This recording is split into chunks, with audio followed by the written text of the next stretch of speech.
Prefácio. Seria a Bíblia um livro científico? Vou direto ao ponto sem rodeios, e vou passar o resto do livro explicando e argumentando o meu caso. Óbvio que não. Deveria a Bíblia ser levada a sério em assuntos científicos? Claro que não. Ainda mais, falhei em ver em qual assunto ela deveria ser levada a sério. Existem histórias como os 3 porquinhos com moral muito melhor, e sem a toxicidade da Bíblia Sagrada. O que aprendo com o grande dilúvio? De que tem um pai ignorante que quer que seus filhos façam exatamente o que ele quer, sem nem mesmo os guiarem, e se cometerem erros ele mata todos? Bom, não me parece uma boa lição para ensinar para crianças, menos ainda para adultos. Imagine o seguinte: um pai tem 10 filhos. Uma noite que diz ao seu filho favorito: pegue um irmão ou irmã, pegue seu brinquedo favorito e pegue seu animal de estimação favorito. No meio da noite, vou queimar a casa com todos dentro. Estou furioso com todos, eles não fazem o que quero, pensam demais, fazem perguntas demais. Pronto, ele queima todos enquanto dormem. Isso parece um daqueles episódios do Criminal Minds. Mentes Criminosas.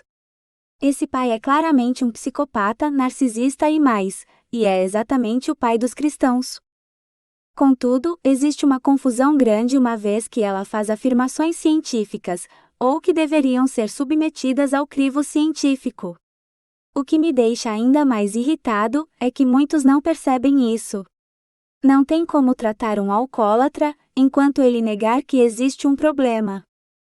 Não penseis que vim trazer paz à terra, não vim trazer paz mas espada. Pois eu vim causar divisão entre o homem e seu pai, entre a filha e sua mãe, e entre a nora e sua sogra. Assim, os inimigos do homem serão os da sua própria casa. Jesus em Mateus 1:034-36. Esses versículos indicam que o propósito de Jesus, segundo o Evangelho, envolvia uma ruptura profunda com as tradições e valores da época, até mesmo no seio familiar. Ele não estava propondo violência física, mas ilustrava que seguir seus ensinamentos poderia gerar divisões e conflitos internos e sociais, especialmente num contexto em que as lealdades familiares e sociais eram consideradas sagradas. A comparação com uma embarcação de escravos, chamada Jesus, sugere como a figura de Jesus foi, historicamente, apropriada e moldada, conforme os interesses de diferentes épocas e grupos. Na era colonial, a ideia de submissão, amplamente propagada pelos ensinamentos cristãos, sobre obedecer a uma autoridade divina e manter a humildade, foi usada para justificar a escravidão. Embora não haja evidências de que Jesus defendesse explicitamente a escravidão, a simbologia de sua figura foi distorcida para servir à exploração, o que de certa forma implica que o cristianismo foi instrumentalizado para sustentar instituições opressivas. A relação entre a paz e a figura de Jesus, portanto, não se alinha ao conceito moderno de paz. Jesus poderia ser considerado pacificador por meio da fé e da conexão com Deus, mas a forma como essa paz foi historicamente utilizada também ilustra a adaptação das narrativas religiosas a contextos de poder e opressão, como a escravidão e a colonização. A embarcação chamada Jesus of Lubeck, também conhecida apenas como Jesus, foi uma das primeiras embarcações inglesas usadas para transportar escravos africanos para as Américas. Ela foi originalmente construída na cidade de Lubeck, na Alemanha, na década de 1540, como um navio de guerra. Mais tarde, a coroa inglesa comprou o navio e o incluiu em sua frota naval. Durante o reinado de Elizabeth I, ele foi cedido ao comerciante e explorador John Hawkins, que o transformou em um dos primeiros navios ingleses a participar do tráfico transatlântico de escravos. Hawkins usou o Jesus of Lubeck em suas expedições ao longo da costa ocidental da África, onde capturava e comprava pessoas para transportá-las à força até as colônias espanholas no Novo Mundo. Essa embarcação se tornou, assim, um símbolo sinistro da aliança entre o cristianismo europeu e o comércio de escravos, pois, paradoxalmente, levava o nome de Jesus, enquanto realizava ações brutalmente opostas aos princípios morais atribuídos a ele. A escolha do nome Jesus para um navio de escravos destaca a forma como a religião foi usada para justificar e legitimar práticas de opressão. A Inglaterra, uma nação profundamente cristã na época, mantinha uma retórica religiosa de justificação moral, acreditando que a conversão e civilização dos povos escravizados poderia ser uma forma de redenção. Essa lógica, por mais absurda que seja para nós hoje, permitia que comerciantes e exploradores vissem o tráfico de escravos como uma missão cristã. Esse episódio mostra como o cristianismo, assim como outras ideologias, foi manipulado para atender a interesses econômicos e políticos. É uma ilustração poderosa de como figuras religiosas e valores espirituais podem ser distorcidos em contextos históricos específicos, revelando os contrastes entre o ideal de Jesus e a realidade das ações de alguns de seus supostos seguidores. O cristianismo conseguiu construir uma dinâmica social e familiar, onde ela nunca é o problema. Vejo inúmeros relatos onde o cristianismo cria conflitos em família, entre amigos, e o cristianismo nunca é colocado na forca. Há várias passagens na Bíblia onde Jesus menciona que seguir a fé cristã pode causar divisões, e nós sabemos que causa entre amigos e familiares. Mateus 1:03436, Lucas 1:25153. Preservar a fé em troca de uma religião tão obscura, ou qualquer religião, é algo que deveríamos repensar. Quando lemos as histórias obscenas, as devassidões voluptuosas, as execuções cruéis e tortuosas, a vingança implacável, com as quais mais da metade da Bíblia está cheia, seria mais consistente chamá-la de palavra de um demônio do que a palavra de Deus. É uma história de maldade que serviu para corromper e brutalizar a humanidade, e da minha parte, eu sinceramente a detesto, assim como detesto tudo o que é cruel. Thomas Paine. Para mim, a experiência mais forte e negativa foi quando queria falar do volume 2 dessa série ao público onde moro. Eu mesmo me coloquei como voluntário. Já fui bem recebido em outros assuntos, como inteligência artificial. Mas no caso da religião, não. Tem um cientista querendo ensinar os jovens a pensarem, mas usando religião como exemplo? Não, não podemos ensinar os jovens a serem críticos a ponto de criticarem religião. Religião precisa ser preservada a qualquer custo, mesmo que seja nunca ensinar os jovens a serem críticos, pensadores livres. O filho se declarou gay. Expulse o filho de casa, mas preserve a religião. O filho se declarou ateu? Expulse o filho e preserve a religião. Um pastor reagiu a essa passagem do texto. Quando conversei, ele disse: Os gays têm o seu estilo de vida. Ser gay não é estilo de vida, é uma orientação sexual. Ser ateu é seguir o natural. Da mesma forma que não existe um nome para não biólogo ou não engenheiro, o termo ateu é desnecessário, e nem deveria ser usado. Sam Harris começa seu livro A Morte da Fé falando disso: uma pessoa se explodiu no ônibus. Apesar de ser algo ainda sendo estudado, estudos apontam para suicídios de jovens devido a crenças religiosas do cristianismo. Procuram justificativas em tudo, raramente no lugar certo: a religião, crenças impostas em nós por gerações e gerações passadas. Existe sempre uma racionalização na ponta da língua. Mas o cristianismo não é assim, mas isso é o Velho Testamento. Eu conheço pessoas de fé que ajudam a todos. O objetivo é defender a fé a custo dos efeitos tóxicos na nossa sociedade. Nos volumes anteriores, falamos disso, especialmente do bolsonarismo, que é o cristianismo, nacionalismo cristão.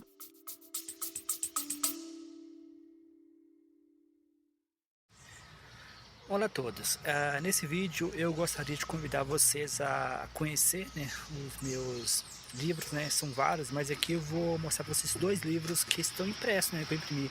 Um deles é o Um deles é de Bíblia, né, a Fábrica de Absurdos, né? Esse livro basicamente fala da história de Jesus visto de um ponto de vista cético, né, visto de um ponto de vista de teoria da evolução. Então eu queria convidar vocês a conhecer o livro, né? O livro faz uma análise da história de Jesus, mas sempre pensando do ponto de vista cético, né?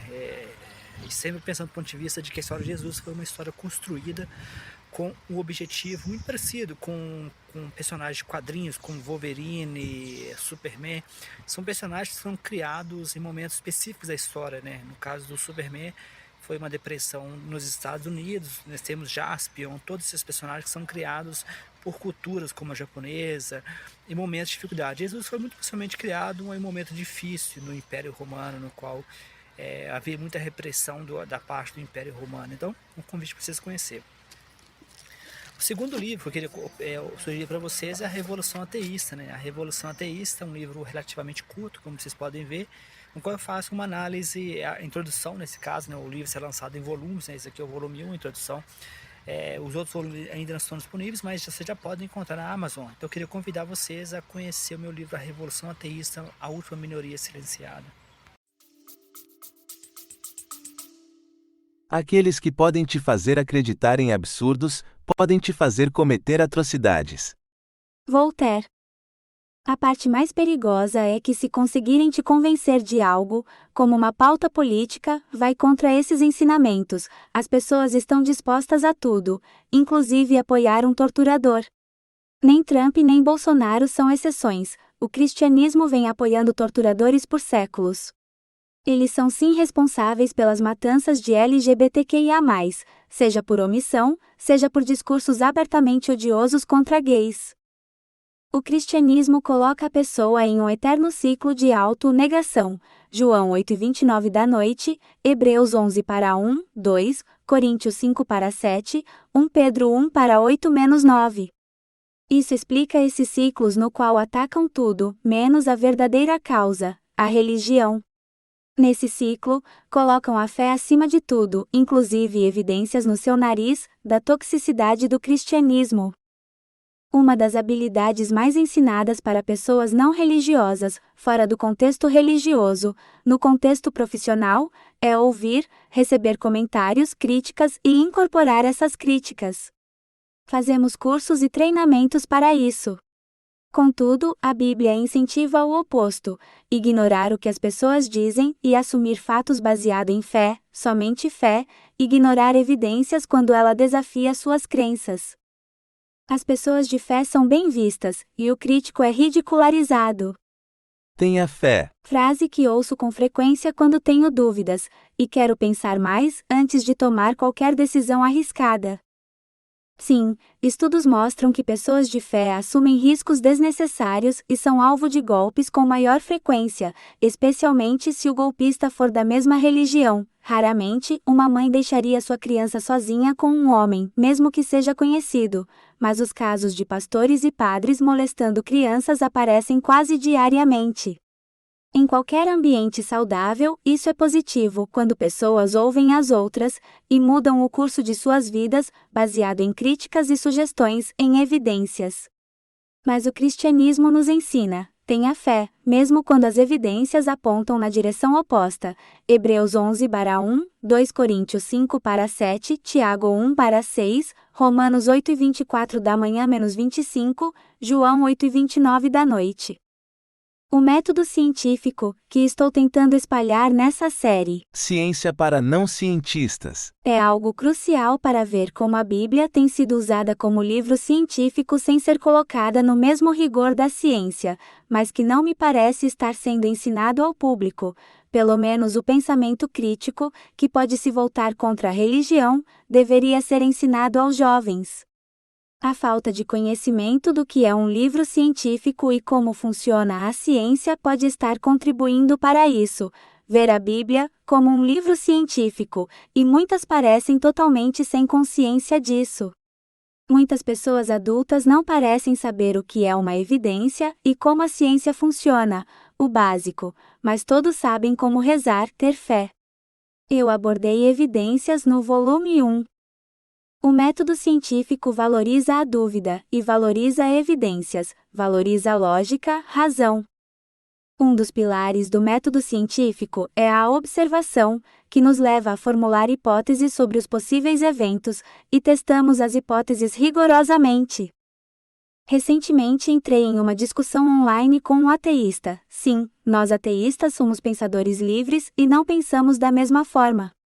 Eu comparei a mecânica quântica com a ideia de Jesus na tumba. Somente quando abrir a tumba vai saber se Jesus está vivo ou morto. Essa piada é uma referência ao gato de Schrödinger. Sim, a mecânica quântica tem coisas tão bizarras quanto a religião, mas a mecânica quântica prova usando experimentos, evidências. O bóson de Higgs, muitas vezes chamado de a partícula de Deus, é uma peça fundamental do modelo padrão da física de partículas. Sua existência foi proposta em 1964 por Peter Higgs e outros cientistas para explicar como as partículas adquirem massa. A confirmação experimental dessa partícula foi um marco na física moderna, alcançado em 2012, há mais de 40 anos depois, e religiosos estão há mais de 2000 anos sem provar a existência de Deus, nem um fiasco exceto com arrepios na pele e desmaios. A partícula foi comprovada pelos experimentos Atlas e CMS no Grande Colisor de Hadrons, LHC, do CERN. Esses experimentos detectaram o bóson de Higgs, ao observar suas decaídas em outras partículas como fótons e leptons, em colisões de alta energia. A descoberta foi essencial para validar a teoria do campo de Higgs, que permeia todo o espaço e interage com partículas fundamentais, conferindo-lhes massa. Repito, teoria maluca, experimentos comprovada.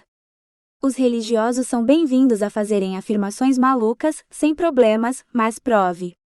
Não vale emendar uma afirmação maluca com outra ainda mais maluca. A observação precisa ser feita antes ou depois, mas precisa ser feita. Quando um cristão, e fazem isso largamente, dizem que isso que descobriram já estava na Bíblia. ciência é mais do que descrever descobertas usando afirmações genéricas, que no caso dos religiosos é racionalização, eles estão simplesmente forçando a interpretação. Para quem tem um martelo, tudo é prego. Oportunismo.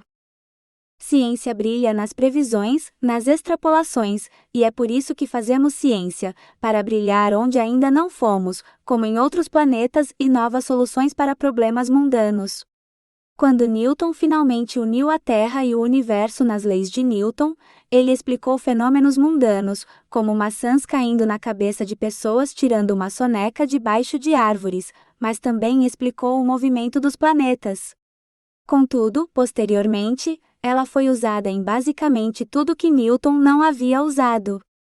Isso inclui movimento do sangue humano, biomecânica, formação e ação de proteínas, biofísica, e mais como colocar satélites no espaço e o homem na Lua. Suas teorias são usadas para treinar redes neurais, inteligência artificial. Ver meu livro Redes Neurais em termos simples.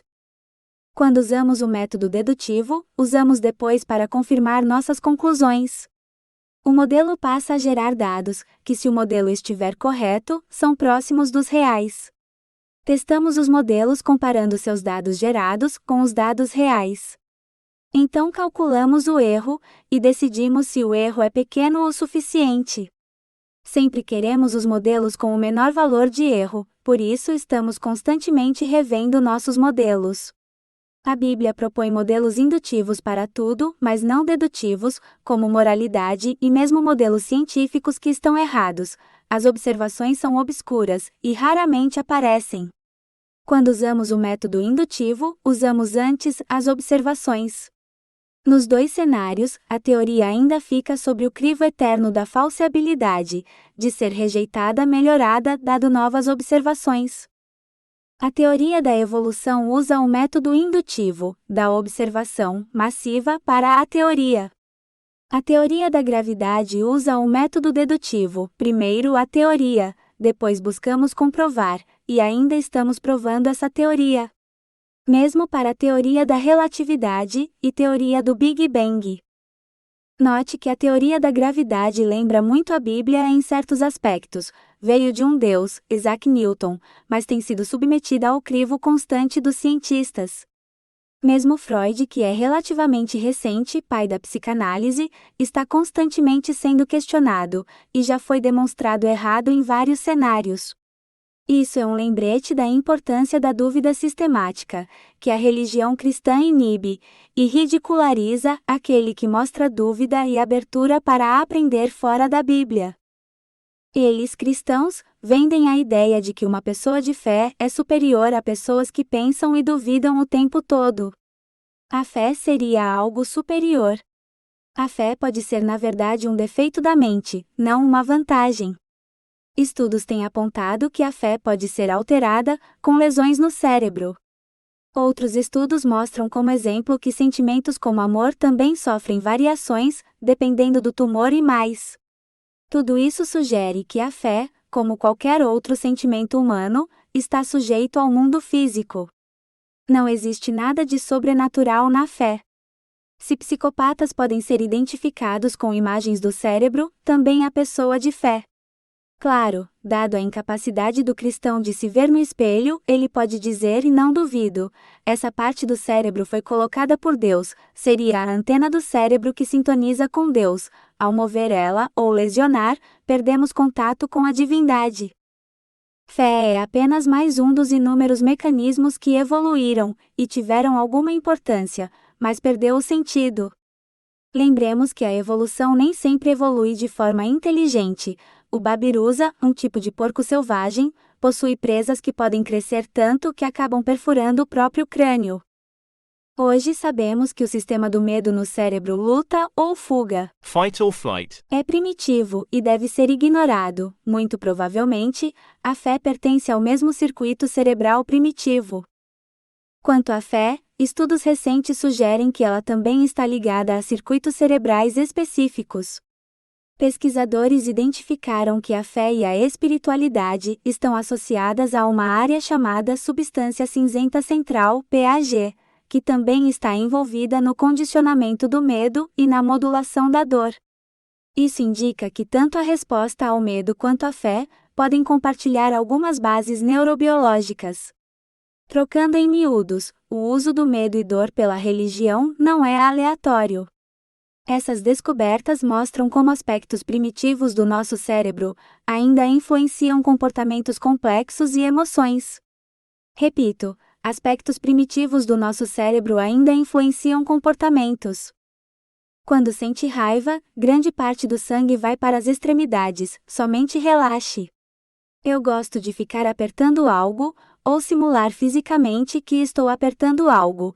Isso ajuda o sangue a voltar para o cérebro, onde realmente precisamos dele, em tempos onde uma conversa vale mais do que uma porrada, ou uma galopada. Sim, pessoas no passado chegaram a estudar porque quando homens ficam excitados, eles ficam impulsivos. Teve até um filósofo que tentou entender isso. Quando o sangue vai para a cabeça de baixo, falta sangue na cabeça de cima. Platão, por exemplo, discutiu a relação entre corpo e alma, e como os desejos físicos, incluindo o desejo sexual, poderiam atrapalhar a razão. Filósofos como Freud mais tarde abordaram o tema da libido e os impulsos sexuais como forças poderosas que afetam o comportamento e as decisões humanas. Mais vale um sujeito abobado com fé do que um sujeito esperto sem fé, seria a máxima cristã, 1 Coríntios 1:27 da manhã, Mateus 11:25 da manhã, Provérbios 3:5. Essas afirmações feitas pela Bíblia entram em conflito direto e indireto com a ciência moderna, que são amplificados de forma direta e indireta por grupos religiosos fundamentalistas, e é feito vista grossa por grupos moderados. Sempre entraram em conflito. Isso levou a conflitos físicos historicamente, como morte de cientistas, alguns queimados na fogueira pela igreja, outros presos. Tudo para evitar que a ciência avançasse e descobrisse a realidade. Hoje são conflitos familiares, tudo para proteger a fé, jogam a criança fora e ficam com a água. Dan Baker, ex-pastor, colocou sua experiência de largar o cristianismo como: um dia observei que não havia nenhuma criança na água, e joguei tudo fora. Religião é como um homem cego procurando em um quarto escuro por um gato preto que não está lá, e o encontrando. Oscar Wilde. Padre, Você é como um homem cego em um quarto escuro, tentando encontrar um gato preto que não está lá.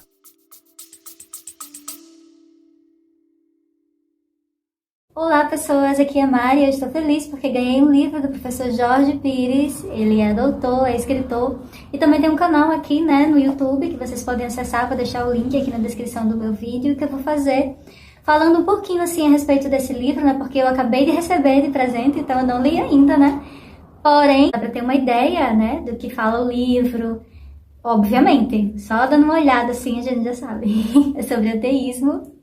Já amei. Aí tá escrito assim, ó. A revolução ateísta, a última minoria silenciada. A luta por liberdade de pensamento em um mundo pós-religioso. É volume 1. Introdução. Subentende-se então que tenha outros volumes, Volume 1. Ganhei o primeiro! Ganhei o primeiro, a introdução. E, enfim, eu adorei, Porque já deu pra notar aqui que ele vai dar uma ênfase na Madeleine O'Hare, É de 2025, desse ano. Tem assim, nota aos leitores, escuta. Este livro é uma obra em constante movimento, assim como uma startup. Ele nasce imperfeito, mas cheio de propósito. Publico sabendo que pode conter erros de digitação, estrutura ou pensamento, mas prefiro correr o risco de provocar o debate agora do que esperar uma versão perfeita que talvez nunca venha. Gostei disso. Se você encontrou um erro, uma contradição ou teve um insight, escreva para mim. Cada comentário recebido é como uma linha de código a mais na evolução desta ideia. Afinal, livros são menos monumentos e mais ferramentas. Muito bom. Aí tem aqui o contato dele, Para quem quiser escrever, super acessível, uma pessoa acessível, muito legal isso. Em homenagem à memória de Madeleine O'Hare, pela coragem em defender o ateísmo nos Estados Unidos. Aí o palavreado, mas pense numa mulher foda. Os Estados Unidos não merecia ela, sendo bem honesto. Pela coragem, deixa eu reler, Em homenagem à memória de Madeleine O'Hare, pela coragem em defender o ateísmo nos Estados Unidos, por uma vida inteira em torno da causa dos ateístas, a última das minorias, título de um dos seus livros. Sim, aí o conteúdo tá escrito assim, prefácio, preliminares contextualização, introdução ateísmo e Madeleine O'Hare, e sobre Jorge Guerra Pires, que é o escritor do livro. Aí tem uma nota aqui no final do livro, na contracapa, que eu gostaria de ler para vocês, e aí eu acabo o vídeo, tá bom? Escuta. Atualmente, os ateus já chegam a 10% da população mundial, contudo, no Brasil esse número fica em torno de 1%. Em um mundo cada vez mais plural, ainda enfrentamos problemas com a diversidade de pensamento. O maior obstáculo brasileiro é o cristianismo. Com visões dogmáticas e um passado bem obscuro, a igreja ainda exerce força no coletivo, impedindo que o ateísmo cresça. Olha aqui a foto dele. Mas eu vou deixar aqui o link do canal dele para vocês acessarem com facilidade. Então já deu para perceber que é um livro super interessante. Tem ele para vender na Amazon. Hoje foi a indicação do livro sobre ateísmo do professor Jorge Pires para vocês, tá? A Revolução Ateísta, a última minoria silenciada. Para vocês, um cheiro e até a próxima. Tchau!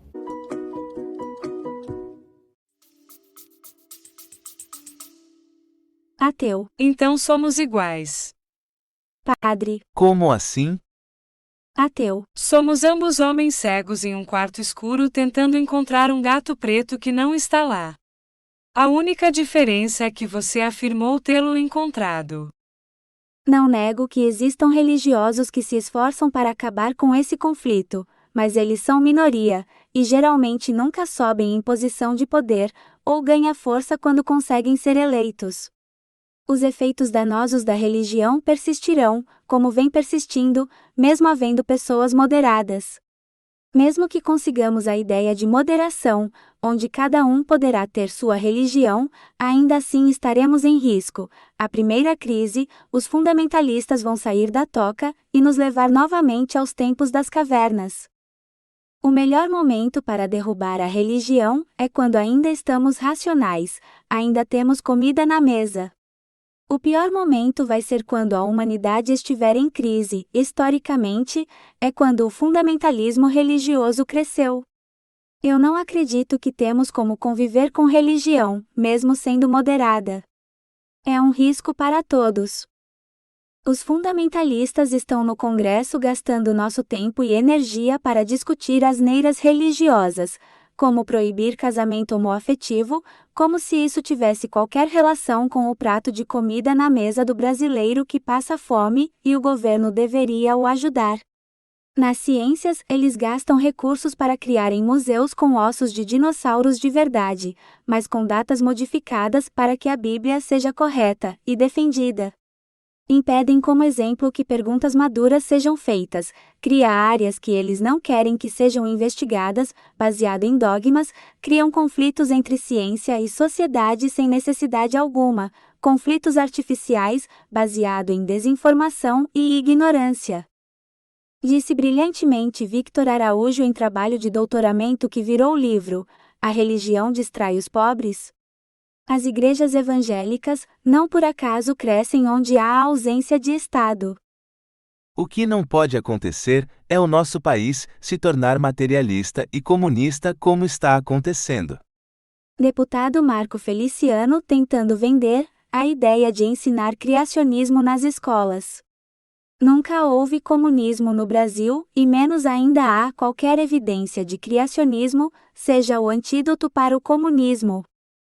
Em essência, a Bíblia não mudou nada desde que foi escrita, e posteriormente juntada e editada em um texto, uma biblioteca. Muitos textos nem entraram, como o texto de Pedro que descreve o inferno em detalhes.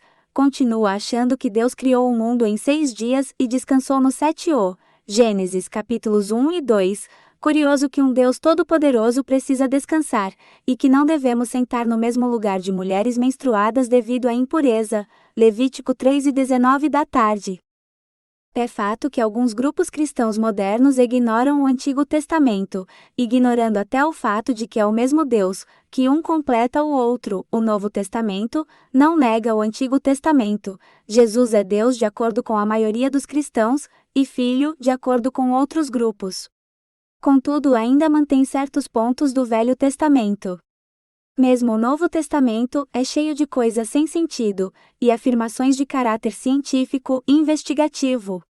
Em Mateus 1:31 da tarde menos 32, faz-se uma afirmação científica. Jesus menciona o grão de mostarda como sendo a menor de todas as sementes. Existem sementes menores do que o grão de mostarda. Por exemplo, as sementes de orquídea são conhecidas por serem extremamente pequenas, muitas vezes microscópicas. Lembrete, ferramentas como lentes que são colocadas no microscópio foram inventadas recentemente. Para um homem normal, o erro é aceitável, mas para um ser como os cristãos insistem muito sábio, divino que seja, é uma idiotice isso. Mais alguns exemplos. A Terra é plana. Em várias passagens, como em Isaías 11:12 da manhã, e Apocalipse 7:1, a Bíblia menciona os 4 cantos da Terra, o que sugere uma visão plana do mundo. Hoje sabemos que a Terra é esférica. A criação do mundo em 6 dias. Gênesis 1 descreve a criação do mundo em 6 dias, com cada dia representando um período de 24 horas. A ciência moderna, através da teoria do Big Bang e da evolução, indica que o universo e a vida na Terra se desenvolveram ao longo de bilhões de anos. A Arca de Noé. A história de Noé e a Arca, encontrada em Gênesis 6-9, descreve um dilúvio global, que cobriu toda a Terra, e uma arca que abrigou um par de cada espécie animal. Cientificamente, um evento de inundação global dessa magnitude e a logística de abrigar milhões de espécies em uma única arca são considerados impossíveis. Ver volume 2, analisamos isso de forma cuidadosa, contudo vamos voltar nisso nesse volume também.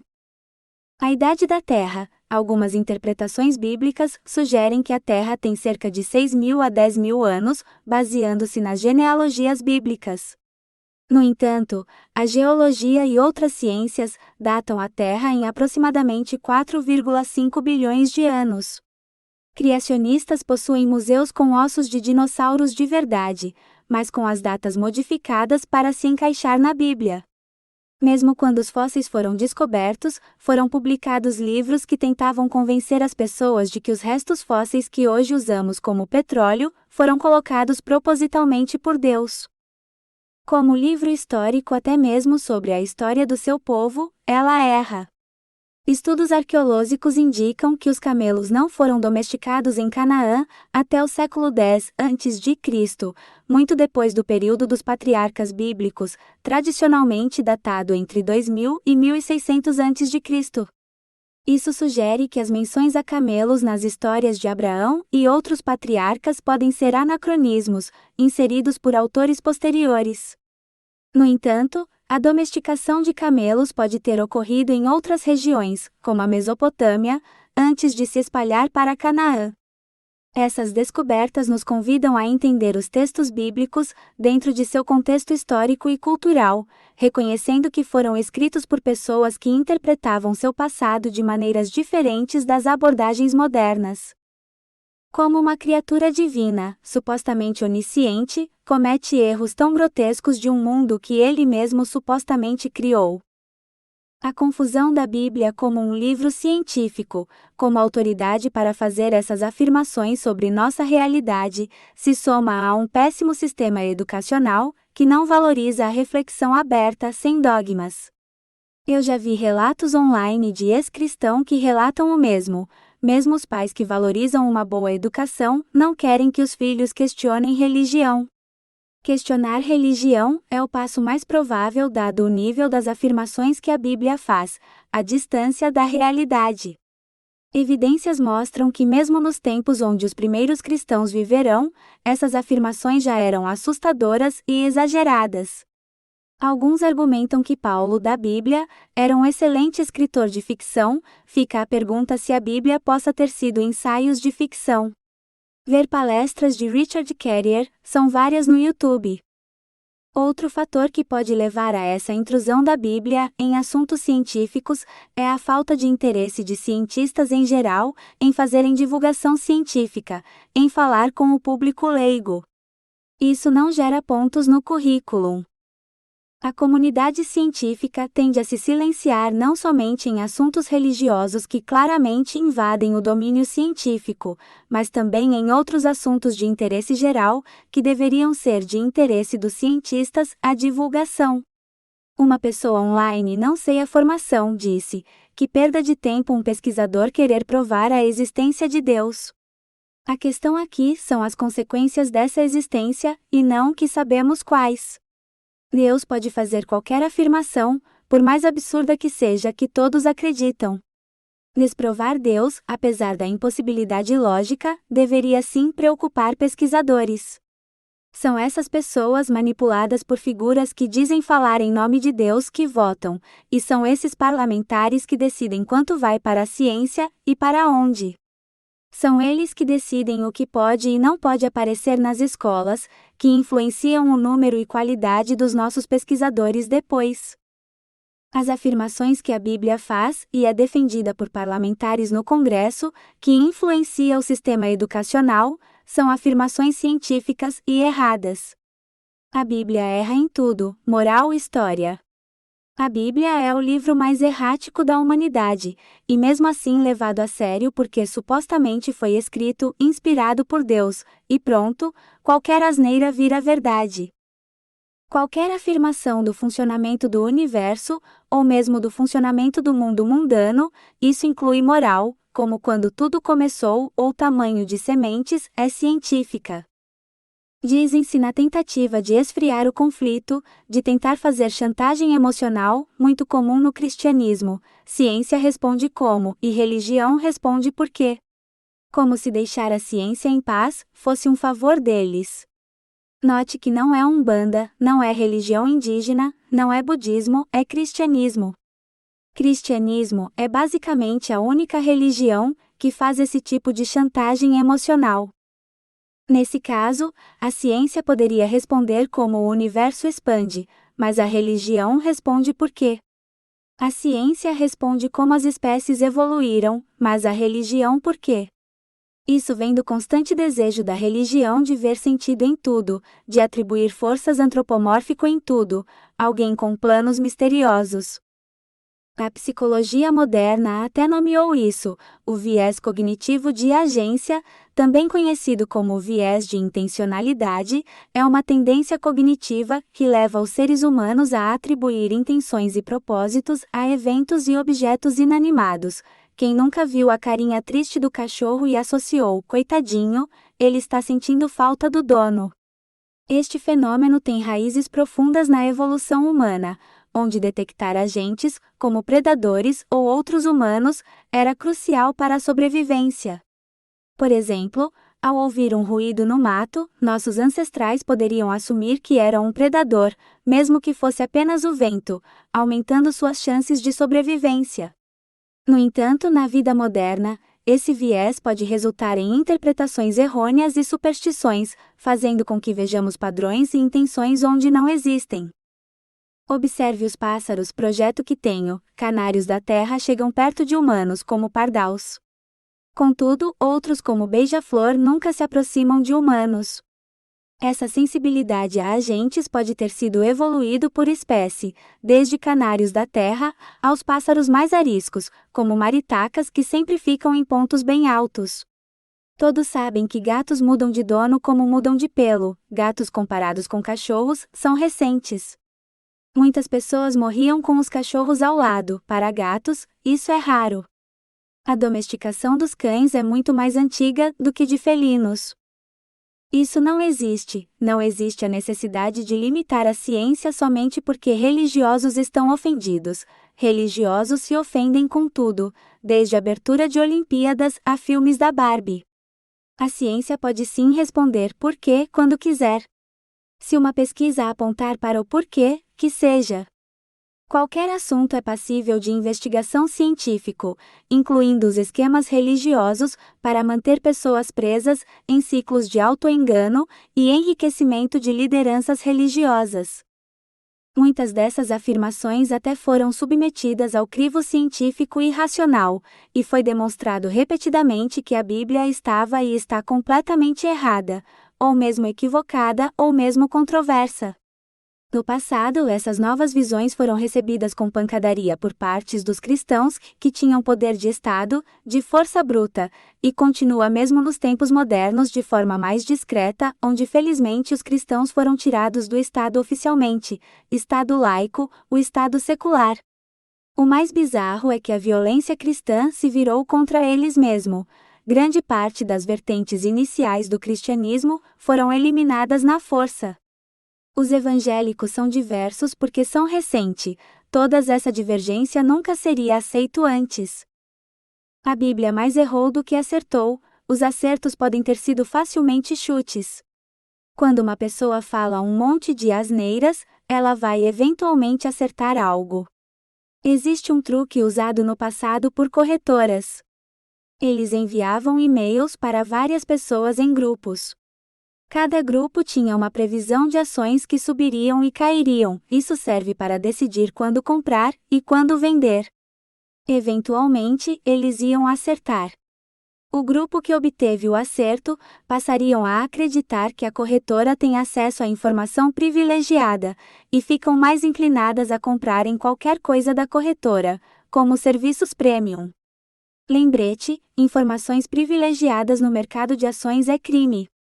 Com um bom grupo de especialistas, chances são concretas de que eles vão acertar em, pelo menos, alguns casos, dado que a maioria dos brasileiros ainda investem em poupança, o pior investimento de todos. De onde a Bíblia tirou informações privilegiadas, que não fosse Deus? Afinal de contas, a Bíblia é muito sábia para ter sido homens a escrever. Deve ter vindo de Deus. Por incrível que pareça, essa forma de argumentar é comum, e é o suficiente para muitas pessoas. Ouvi essa argumentação em inglês e português, e Sam Harris traz isso em sua palestra.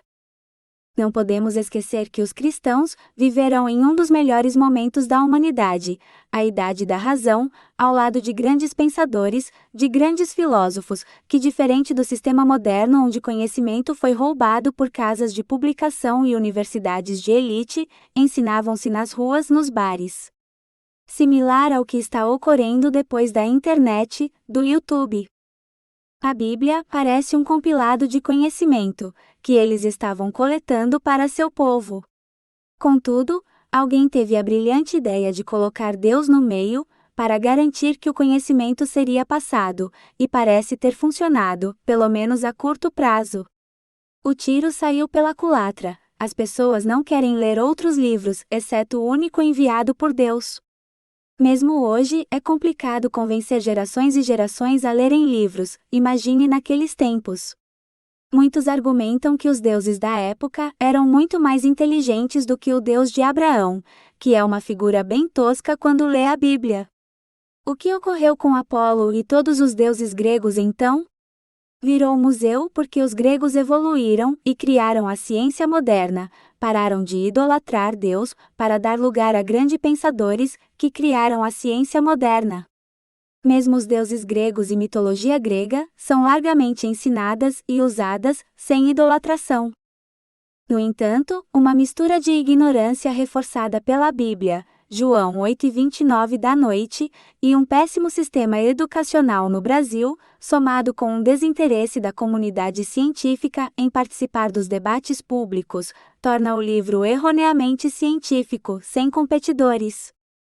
Pessoas, muitos mais desinformadas do que mal intencionadas, são expostas a mentiras sistêmicas vindas da Bíblia, e sem escolas, um sistema educacional bem estruturado e preparado para contrabalancear. Professores mostram medo em abordar assuntos que a Bíblia mantém monopólio, mesmo sendo assunto claramente científico. Darwin é respeitado até por físicos, mas as teorias de Newton são ensinadas, mesmo havendo mais evidências para Darwin do que para Newton. Isso é claramente religião, distorcendo a realidade. Eu não consigo nem trazer o assunto em grupos de pesquisadores no Facebook, sem ser expulso ou mesmo bloqueado, ou mesmo agredido por pesquisadores. Estou sendo julgado para ser expulso de Facebook, ao divulgar esse livro. Claro que fiz piada, como se os religiosos não o fizessem constantemente contra ateus. Toda a desinformação em torno de ateísmo vem de campanhas de cristãos pelo mundo. O termo infiel, infidel, é o termo usado, bem pejorativo, não acha? Lealdade é um dos atributos mais valorizados por humanos. Deus é fiel. Diz a placa de caminhão. in God we trust. Em Deus nós confiamos, diz os americanos. Vivemos na era onde cada vez mais o inteligente é silenciado para que o imbecil não se ofenda. O Facebook vem apagando qualquer postagem que fala de religião, mesmo quando se propõe uma reflexão honesta.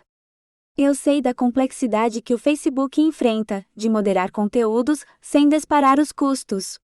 Muitos previam que, apesar da importância de controlar a desinformação nas redes, isso poderia criar problemas. Alguns previam, e parece ser o caso. Ao aumentarem a pressão nas empresas das redes sociais, elas começariam a censurar conteúdos legítimos somente por precaução, autoproteção. Peguemos o meu caso, que levou ao meu julgamento em andamento de ser expulso do Facebook. Uma pessoa fez uma piada do Stephen Hawking, colocando sua paralisia como resultado do seu ateísmo. Christopher Hitchens disse o mesmo no seu último livro, Ao Morrer de Câncer, como cristãos o culpavam pelo câncer por ser ateu. Como os cristãos são maioria e o Facebook precisa respeitar a lei, ele vai naturalmente, mesmo sem perceber, favorecer as ofensas aos cristãos, em nome de ofensas aos ateus, que no Brasil não chegam nem a 1%. Hoje, nós não mais aceitamos piadas ou mesmo comentários como Neguinho roubou. Isso tem origens no racismo. No caso do ateísmo, ainda estamos na estaca zero. Ainda não temos como defender os ateus, por ainda não ter uma identidade formada do ateísmo nacional. No cenário atual do Brasil, uma bancada no Congresso ateísta é impensável, seria facilmente taxada como bancada do diabo. Ao atacarem o Lula, disseram que ele era o capeta. Nesse ritmo, em pouco tempo, o único lugar que ainda podemos criticar religião será eliminado, e voltaremos aos tempos onde religião mantém o controle do que as pessoas pensam e criticam.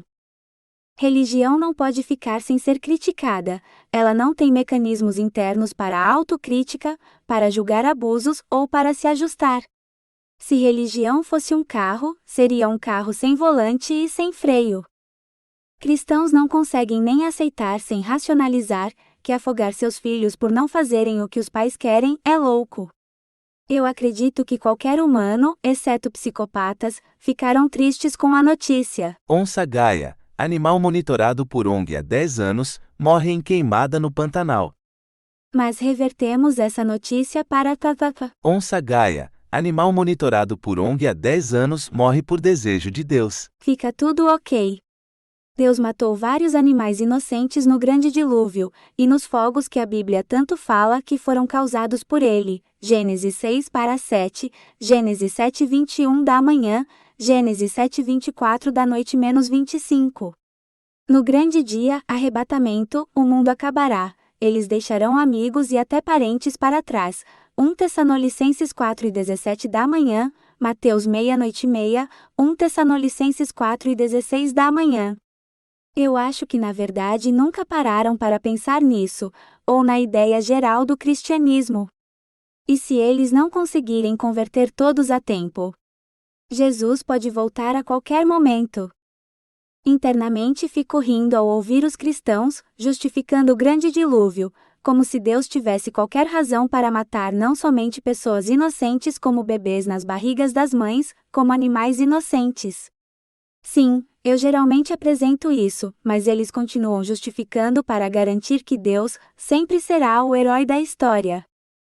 Criamos esse dogma de que religião não se critica, se respeita.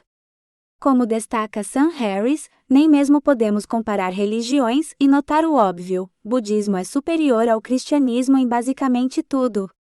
Isso nos impede até mesmo de apontar com embasamento os erros sistemáticos e repetitivos da Bíblia sobre nossa realidade, especialmente para os jovens, que eles querem e sabem da importância de os PEG jovens.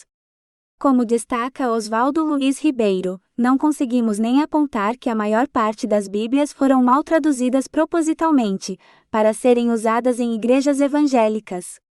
Como exemplo, um dos assuntos que vamos discutir, sobre a polêmica de Deus criar o mundo, segundo Ribeiro, é erro de tradução. Algumas afirmações são até perigosas para a saúde da nossa sociedade, usando valores modernos e seculares, como respeito à orientação sexual das pessoas, como as repetidas menções à homossexualidade como errado. Levítico 6:22 da tarde, Levítico 8:13 da noite, Romanos 1:26 da manhã -27, 1 Coríntios 6:9-10, 1 Timóteo 1:9-10, Gênesis 19. Sem a Bíblia, isso seria facilmente classificado como discurso de ódio. Com a Bíblia, ficamos gastando tempo e energia, e chamamos de liberdade religiosa, mas liberdade exercida com o dinheiro de todos. Se ter escravo fosse uma escolha pessoal, haveria grupos que usariam a Bíblia como pretexto. A escravidão não acabou por causa da Bíblia, mas por causa dos valores seculares, por causa dos valores laicos.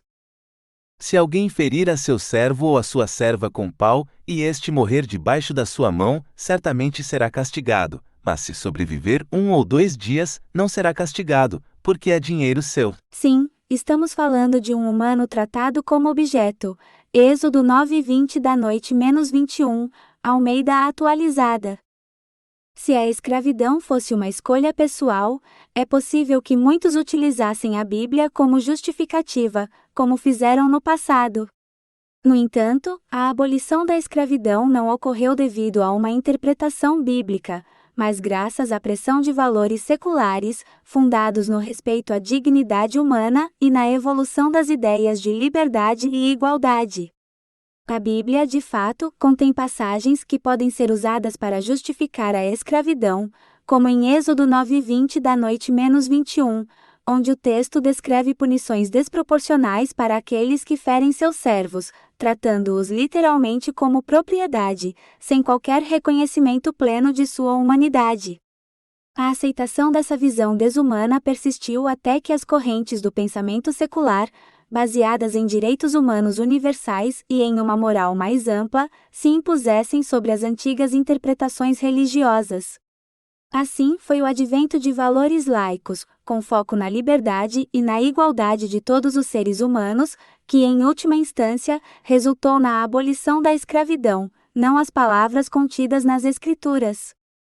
Nos Estados Unidos, um dos países que aboliu a escravidão muito antes do Brasil, a Bíblia foi usada como justificativa para a escravidão, sendo considerada por muitos como uma aprovação divina da prática.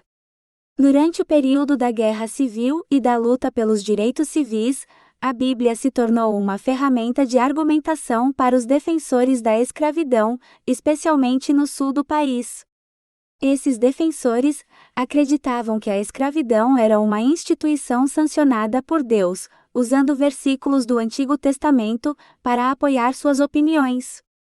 A luta pelo fim da escravidão nos Estados Unidos, marcada pela violência e pela resistência, continua sendo um dos períodos mais significativos e tumultuados da história, refletindo o papel central da religião nesse conflito. Esse uso da Bíblia como defesa da escravidão contrasta com a perspectiva moderna de direitos humanos, que, embora tenha sido moldada por princípios laicos, se opõe à ideia de que qualquer ser humano possa ser tratado como propriedade.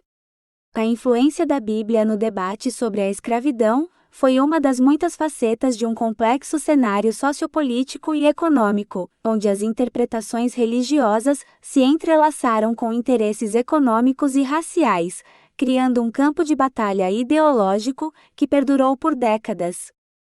Religião é igual a drogas e álcool. Se nunca usar quando jovem, chances são baixíssimas de que vai usar quando adulto.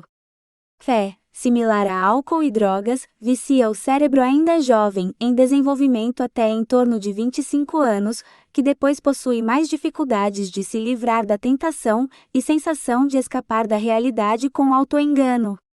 Religião oferece formas de fugir da realidade.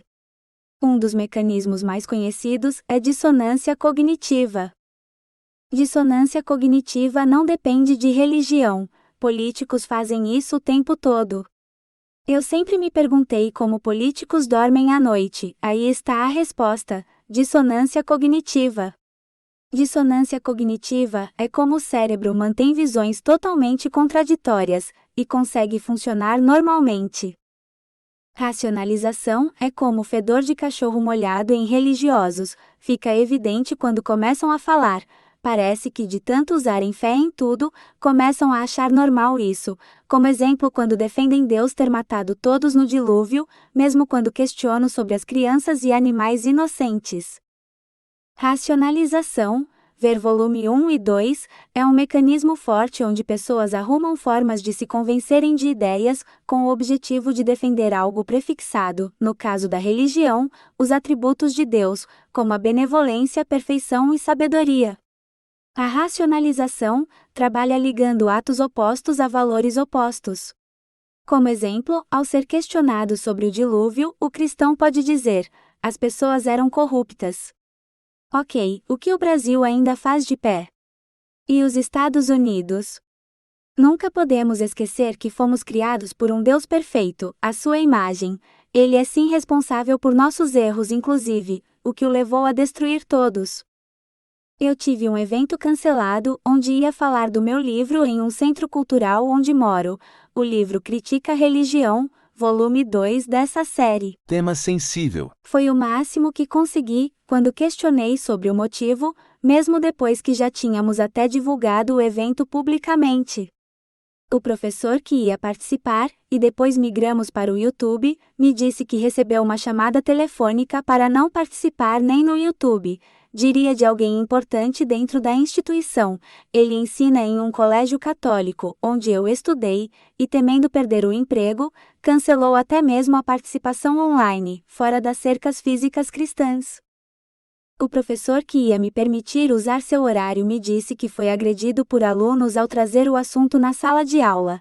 Depois ele mesmo me agrediu no WhatsApp depois de ler meu livro, o que achei bem bizarro, uma vez que ele disse não ter religião, e se ofendeu com meu livro. O que pode ter ocorrido? Parentes, pessoas próximas, são religiosas, e ele se ofendeu por eles. Eu mesmo nunca sendo cristão, já me ofendi quando vi outras pessoas fazendo piadas de cristãos.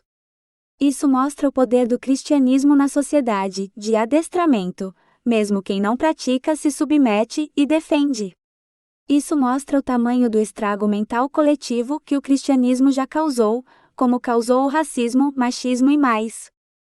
Quando eu fui falar da proposta de apresentar meu livro, e quando mencionei que era sobre teoria da evolução, uma professora respondeu rapidamente: o Estado é laico. Detalhe: Darwin não é religião. De tanta polêmica, eles transformaram a teoria da evolução em uma religião. As pessoas não conseguem mais separar ficção de ciência. Outros professores mostraram medo em me deixar falar de Darwin nas salas, temiam os pais buzinarem nas orelhas deles, e com razão. Note que não estou criticando os professores, eles são mal pagos, mal treinados e sobrecarregados. Estou criticando os pais que dão ouvido a pastores e outros influenciadores, que estão fazendo um desserviço ao Estado brasileiro, ao transformar ciência em religião, ao igualar as duas realidades, evidência com fé, como se fossem a mesma coisa, diferentes pontos de vista, igualmente válidos. Uma das chantagens emotivas mais comuns de cristãos é: você me deixa eu ter minhas posições baseadas em fé, sem qualquer comprovação, e eu deixo você ter as suas, que usam fatos, evidências, como se ser racional fosse um favor que eles nos fazem ao nos permitirem pensar de usar evidências onde deveria ser a regra.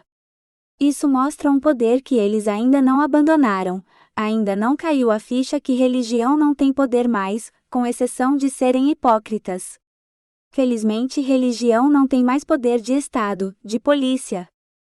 No volume 2, falamos de evidências e falamos de narrativas. O que ocorre é um problema sistêmico no nosso sistema educacional, que falha em ensinar o básico do pensamento crítico. Muito do que aprendemos na faculdade pode ser ensinado no ensino fundamental e médio, sem a necessidade de apelar para assuntos avançados como derivadas e integrais. As pessoas aprendem assuntos como leis de Newton, ou mesmo Galileu nas escolas. As leis de Newton são melhores expressadas usando derivadas e integrais, nem por isso deixamos de ensinar sua versão simplificada no ensino médio. A área de objetos são calculadas de forma mais eficiente usando cálculo numérico e analítico, nem por isso deixamos de ensinar esses assuntos. Por que é diferente com o pensamento crítico? Ou mesmo a birra de religiosos com Darwin? Paulo Freire, em suas obras, enfatiza a importância do pensamento crítico como ferramenta de libertação e transformação social. Ele argumenta que a educação deve promover a reflexão crítica, permitindo que os indivíduos questionem e compreendam profundamente suas realidades. A resistência de alguns grupos religiosos às teorias de Darwin pode ser vista como uma falta de engajamento com esse pensamento crítico. Freire sugere que sem essa reflexão, as pessoas tendem a aceitar dogmas sem questionamento, o que perpetua a ignorância e impede o progresso. Portanto, a diferença está na capacidade de questionar e entender o mundo de maneira crítica, algo que Freire considera essencial para a verdadeira emancipação. Nunca podemos esquecer que bolsonarismo é cristianismo, e que eles odeiam Paulo Freire. Uma senhora católica que nunca deu uma única aula na vida até onde sei, que conheço há anos, uma excelente pessoa como indivíduo e não estou usando sátira, muito caridosa por sinal, odeia Paulo Freire, ela acha que sabe tudo dele, e tudo que sabe é negativo. Uma questão interessante é que não é muito difícil usar a Bíblia contra os cristãos. Peguemos a briga deles com a teoria da evolução. Parece-me uma dificuldade de aceitar que viemos dos macacos, como eles dizem, erroneamente. Eclesiastes 3:18 da manhã -22. essa passagem sugere que na morte, humanos e animais compartilham o mesmo destino, destacando a humildade e a igualdade de todas as criaturas diante de Deus. Outro truque são as leituras em contexto. Eu consigo criar uma igreja evangélica café não é amor. Oswaldo Luiz Ribeiro destaca que os padres eram proibidos de lerem a Bíblia até recentemente. Ainda mais, ele destaca que a reforma de Lutero, que deu origem aos evangélicos, criou uma bagunça sem precedentes na leitura da Bíblia. Os neopentecostais, a mais nova vertente, levou a reforma protestante aos seus extremos. Ou seja, ao nos separar dos macacos da natureza, eles estão sendo arrogantes e violando os próprios mandamentos, coisa que fazem com tanta frequência que seria difícil contar em um único livro. A rejeição da teoria da evolução por alguns cristãos geralmente se baseia em interpretações teológicas e doutrinárias específicas, que podem diferir na forma como entendem a criação e a natureza humana.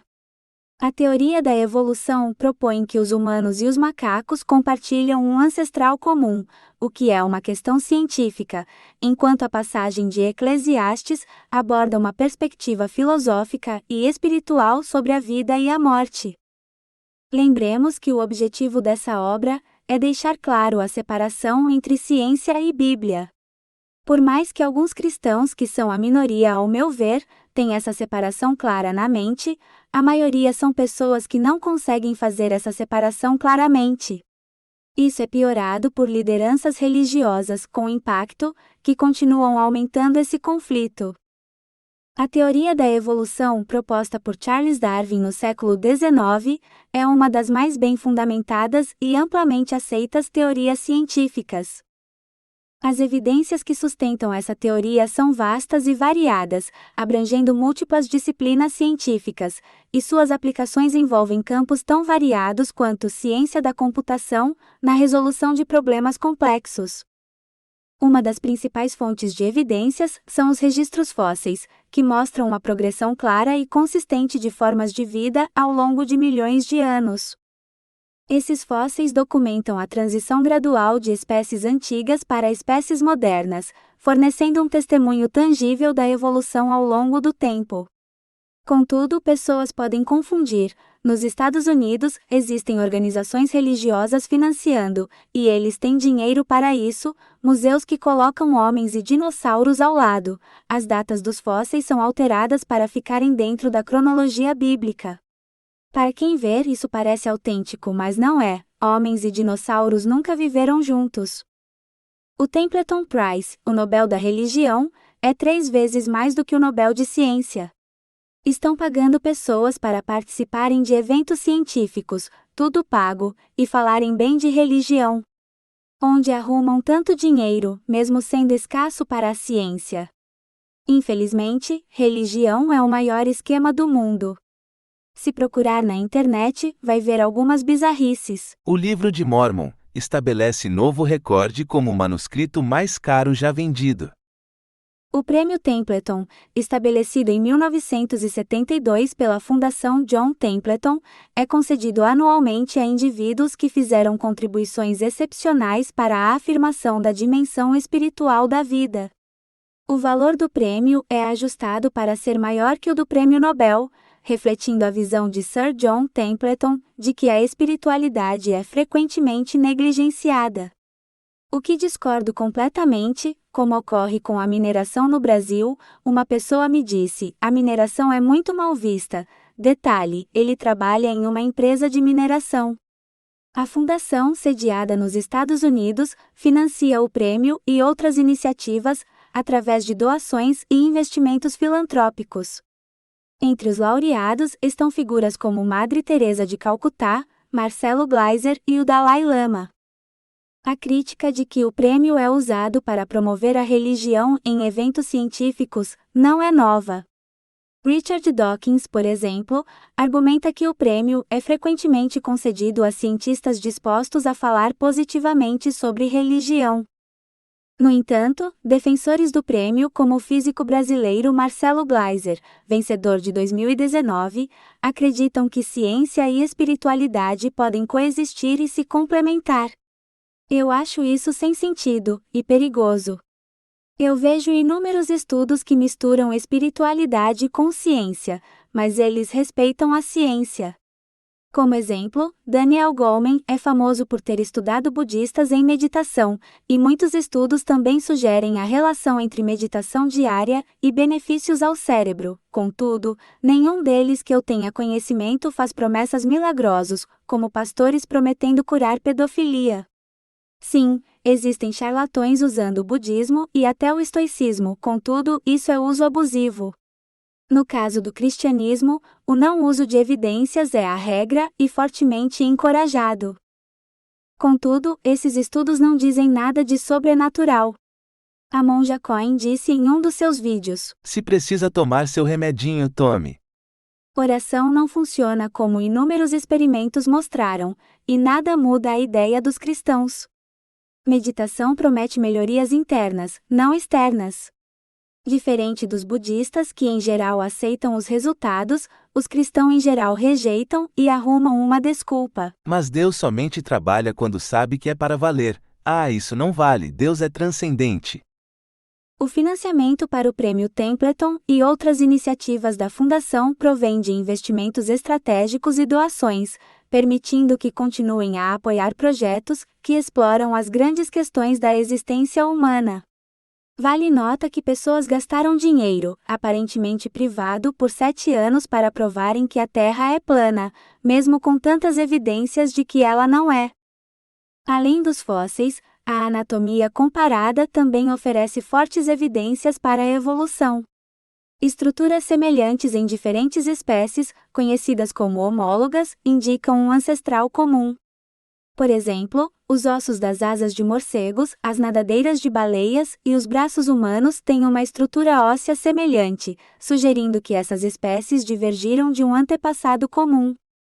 A biogeografia, o estudo da distribuição das espécies no espaço e no tempo, também apoia a teoria da evolução. Espécies que vivem em regiões geograficamente próximas tendem a ser mais semelhantes entre si do que aquelas que vivem em regiões distantes, refletindo padrões de migração e adaptação ao ambiente. A genética moderna trouxe uma nova dimensão às evidências da evolução. A descoberta do DNA e a compreensão de como ele codifica informações hereditárias permitiram aos cientistas traçar linhagens evolutivas com precisão. Curiosamente, temos DNA de crocodilos. Até então, a teoria da evolução era restrita a fenótipos, o que vê. Agora podemos também usar genótipos, o que gera o que vê. Isso mostra ainda mais a genialidade de Darwin. A genética é recente, somente recentemente conseguimos sequenciar o código genético dos humanos e de outras espécies. Seria como ler um livro pela capa, mas finalmente conseguir ler o conteúdo e descobrir que a capa é tão boa quanto o conteúdo do livro. Comparações de sequências de DNA entre diferentes espécies revelam graus de parentesco e confirmam hipóteses baseadas em outras formas de evidência.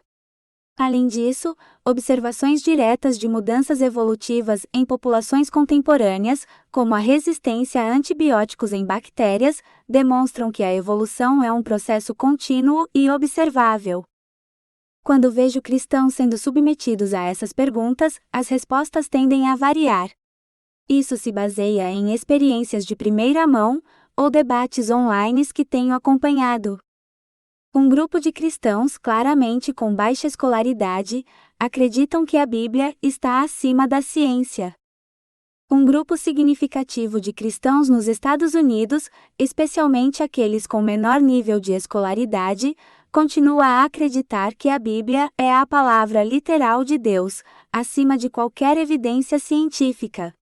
De acordo com uma pesquisa da Gallup, 30% dos protestantes e 25% dos cristãos em geral mantêm essa visão literalista. Este fenômeno reflete uma tendência mais ampla de declínio na religiosidade e na interpretação literal da Bíblia, que agora é sustentada por apenas 20% da população americana. No Brasil, a pesquisa realizada pela Ipsos revela uma inquietante tendência entre os brasileiros. 33% consideram positivo um sistema político baseado em leis religiosas, sem eleições ou partidos políticos, teocracia. Isso é mais de 1/4, 1 a cada 4 brasileiros apoiariam uma teocracia, um governo baseado em leis religiosas, como ocorre em países como Irã e Paquistão, como vimos no volume 1, Bolsonarismo é cristianismo. Para mim, isso é preocupante. Não podemos esquecer as atrocidades na Bíblia, que muitos muito provavelmente nunca leram. O PL do estuprador é inspirado e defendido usando a Bíblia.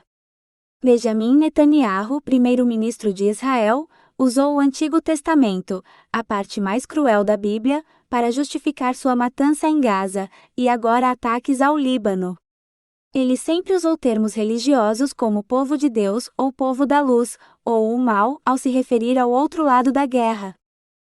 No Brasil, o Lula teve sua imagem arranhada somente ao criticar abertamente o massacre em Gaza, crítica totalmente válida e importante, isso porque os evangélicos apoiam Israel como povo de Deus.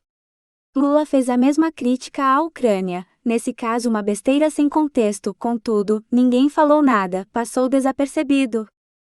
A Bíblia menciona 3 palavras com frequência: Deus, mais Senhor, Israel e mandou. Isso nos leva a concluir o óbvio: a Bíblia é um livro tribal, escrito para o povo de Israel, não para ser usado em nações modernas, com valores seculares e modernos como direitos humanos, igualdade racial e de gênero. Em Gênesis 38:8-10, e existem muitos outros exemplos, vemos algo tipicamente tribal. Tribal significa algo típico de um pequeno grupo de pessoas, nesse caso, judeus. Uma tribo, diferente de um estado, não permite variedade nem tolerância. O Brasil é um país com gente de todo o mundo, longe de ser uma tribo, é uma nação rica em diversidade e recursos naturais. Temos uma das constituições mais modernas do mundo, um dos sistemas de saúde único, SUS, invejado pelo mundo. A história de Onã, em Gênesis 38:8-10, conta que Onã foi instruído a se casar com a viúva de seu irmão para gerar descendência em nome dele. No entanto, Onã evitou essa responsabilidade derramando seu sêmen no chão, popularmente conhecido como coito interrompido, o que desagradou a Deus e resultou em sua morte. Isso somente faz sentido, como inúmeras outras partes da Bíblia, ao considerarmos uma tribo pequena que precisa sobreviver, a qualquer custo, incluindo sexo entre familiares e pessoas próximas. A Bíblia nunca foi criada para nações, menos ainda nações modernas, com conceitos modernos como direitos humanos e mais. É um livro tribal que tenta proteger uma linhagem, os judeus, supostamente divinos, descendentes diretos de Deus. Muitos evangélicos acreditam que apoiar Israel é cumprir a vontade de Deus, como era gozar na viúva do seu irmão, baseada em passagens bíblicas como Gênesis, onde Deus promete bênçãos às nações que apoiam a descendência de Abraão. Contudo, a linhagem principal é sempre separada aos descendentes diretos, os judeus. Por isso temos 2 termos, israelenses e israelitas. Como brinco, nem no paraíso dos crentes eles são os donos da fantasia, serão submissos ao povo de Israel, os originais. Isso é muito doido. Um Deus que claramente somente menciona uma nação, que nem existia na época, e que é onisciente. Israel foi criado em 1948, depois da Segunda Guerra Mundial. Se ele quisesse, por ser onisciente, ele teria dito: Brasil, povo do Brasil. Um grupo significativo de cristãos, especialmente aqueles com menor nível de escolaridade, acredita que a Bíblia deve ser interpretada literalmente, e que suas escrituras têm precedência sobre a ciência. Essa visão reflete uma tendência mais ampla de desconfiança nas instituições científicas, que é a alimentada por grupos religiosos vindos de fora, geralmente USA, e uma busca por respostas em fundamentos religiosos. A pesquisa da Ipsos, que revela que 33% dos brasileiros consideram positivo um sistema político baseado em leis religiosas, sem eleições ou partidos políticos, ilustra essa correlação. A preferência por valores teocráticos sobre princípios racionais e científicos pode ser atribuída a fatores como a baixa escolaridade e a insatisfação com o status quo, levando a uma idealização de sistemas que prometem ordem e moralidade. Grandes pensadores como Kant, ou mesmo na Grécia Antiga, já abordaram conceitos como moral. A religião nunca teve a exclusividade na moral. Sim, ela sempre foi a única a dar ordem e ameaçar com figuras de tortura externa. Ou faça o que queremos, ou vai queimar no inferno, e manda seus parentes também se não fizer o que nós mandamos. Isso seria máfia, em qualquer sociedade saudável. Moral é algo que precisa ser pensado como sociedade, não como a necessidade de agradar figuras externas. Não existe moral absoluta objetiva, largamente defendido por cristãos. Este dado reflete uma crescente desconfiança nas instituições democráticas e uma busca por soluções alternativas, mesmo que estas impliquem em uma regressão aos valores teocráticos, autoritarismo. Isso é alimentado pelo descaso da religião com fatos, com evidência. Somente a religião pode afirmar sem provar, isso incluir monopólio em assuntos da moral, ou mesmo científicos. A correlação com a crença de que a Bíblia está acima da ciência é evidente, pois ambos os fenômenos demonstram uma preferência por fundamentos religiosos sobre os princípios racionais e científicos. Esta tendência pode ser atribuída a fatores como a baixa escolaridade e a insatisfação com o status quo, levando a uma idealização de sistemas que prometem ordem e moralidade, mas que na prática podem comprometer direitos e liberdades fundamentais. O paradoxo surge uma vez que religião precisa dessa tríade, como destaquei no volume 2. Deus se mantém em um país usando um tripé: ignorância, péssimo sistema educacional, burrice, baixo QI médio, e miséria, baixo IDH. QI parece ser algo hereditário. Como exemplo, alguns estudiosos mostraram que parte do ressentimento que levou ao bolsonarismo veio do ressentimento de religiosos evangélicos por perda de poder e influência. Com o aumento da escolaridade, pessoas tendem a abandonarem as igrejas.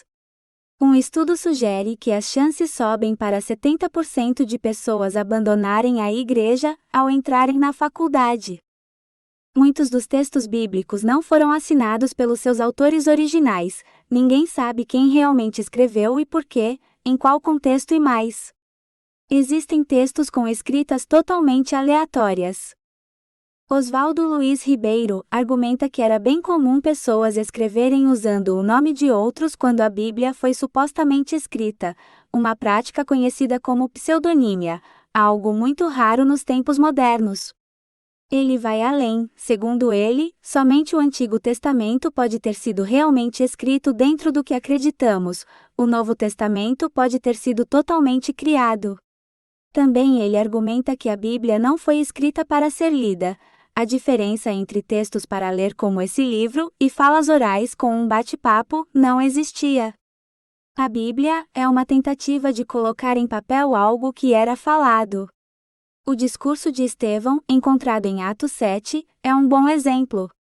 Estevão, um dos primeiros mártires cristãos, faz um longo discurso diante do Sinédrio, recontando a história de Israel desde Abraão até Salomão. A tradição de atribuir nomes específicos a certos livros ou cartas da Bíblia muitas vezes veio posteriormente, baseada em tradições orais e escritas. Tradições orais é uma das piores formas de documentações. Vai a um lugar pequeno e converse com as pessoas.